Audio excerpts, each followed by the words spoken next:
most men could be predatory, or most women have experienced SA, and this and that. It seems to me that that's not very clear, and that the controls are not very good, and that we're mostly going off of self-reports, not court reports. Right. And so, yeah, I'm just not willing to kind of concede that that's true, right? Okay.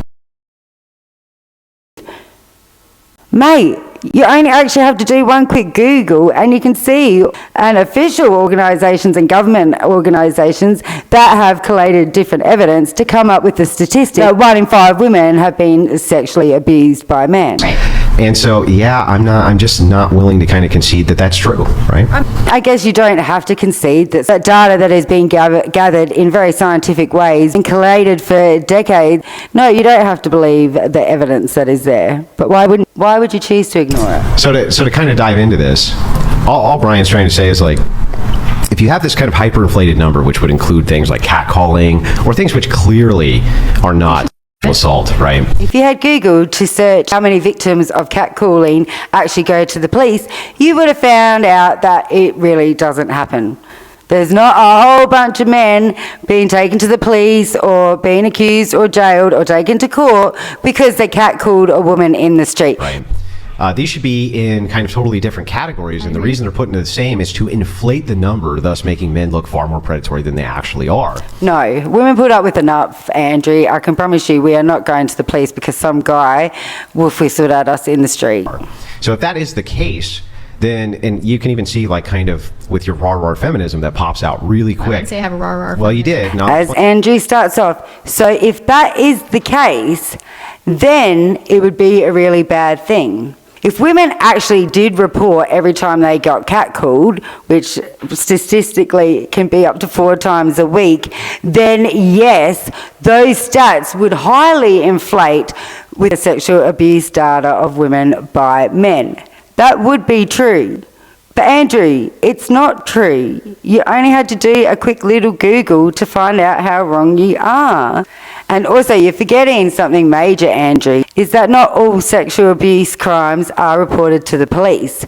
So the data is only being collated by what has been reported. It's just interesting that you are way more worried about how the stats make men look than what that has happened to women.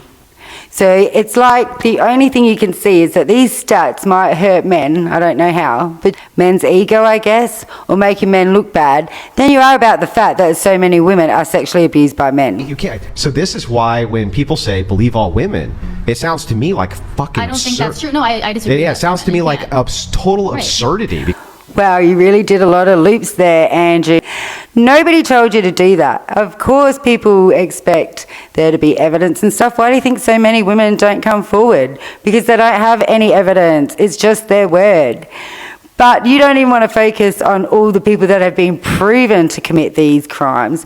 You just want to be able to say, well, the data isn't perfect. The numbers don't make sense to me, so that just means I don't have to believe all women, or I guess any woman, that they have been sexually assaulted. You just don't want to believe it, and you want any excuse to be able to say, I don't believe in it, there's no proof. This is a really difficult question because we're talking about soft sciences. Science is only as effective as you have controls. Right. And that's why hard science works really well and why the replication crisis affects soft sciences so badly. And so without great controls, which means great criteria, we're just speculating, ultimately, right? Andrew, I don't even have to Google to know that you are talking crap. What do you mean by soft sciences and hard science? So you don't believe gathering statistics is a hard science. Is that a soft science? At the end of the day, the data for sexual assault victims is collected the exact same way as it is victims of any other crime. Soft science. Oh my goodness. Can't believe you get away with saying this stuff. So there you have it. Andrew here is a regular guest on the Whatever podcast. What's interesting is he was doing his best to try and prove that the stats about sexual abuse against women aren't true and are collected wrongly, but he had no evidence, nothing to support his opinion. He just hopes that people would take his opinion on board as facts.